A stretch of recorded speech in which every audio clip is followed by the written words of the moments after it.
In my schooling, my primary field of study has been ethics or moral philosophy.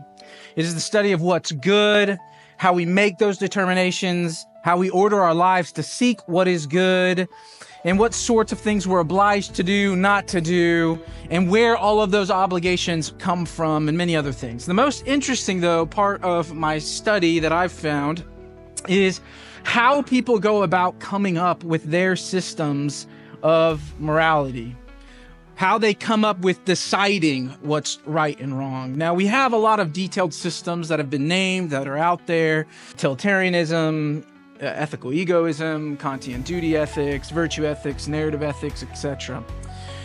But how does the average person decide what is the best choice, and how do we decide what is right and wrong?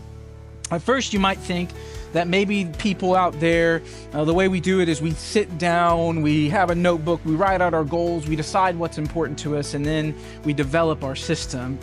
Well, the actual method that is found out is much more straightforward. Instead, what typically happens is this: people live their life and are faced with moral decisions each and every day. They desire something, they want something, and then they make a decision based on what they desire, they want, and then they look back on that decision and justify why it was the right decision. And then after doing that for one's entire life, I want something, so I do that thing. Then you fit the pieces around your life to prove why you were okay. And so, although there are all of these different systems of ethics everyone holds to, I have found there is only one true ethic for the world. And it's this: I do what I want.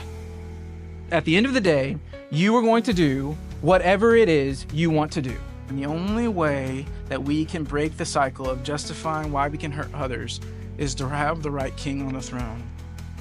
He is Emmanuel, God with us. And he comes and he starts preaching a message that says what? Repent, for the kingdom of heaven is at hand. The king is here. Here, then, is the way that you live. Let me teach you, because I'm here to fulfill the law, and I have come to love you, and so you love others. But we have all of our own kings on the throne, don't we? Everyone is looking for a king. It could be a person, Muhammad or Gandhi. It can be ideas like peace or love. It could be things like pleasure or happiness. But at the end of the day, the human heart will always manipulate those kings into bowing down to their own system of morality. If we are the ones deciding who is on the throne, we will always find a way to hurt other people. The only way we have to break that cycle, and the only way any of us does, is that we bow our knee and say, Jesus Christ, you are Lord.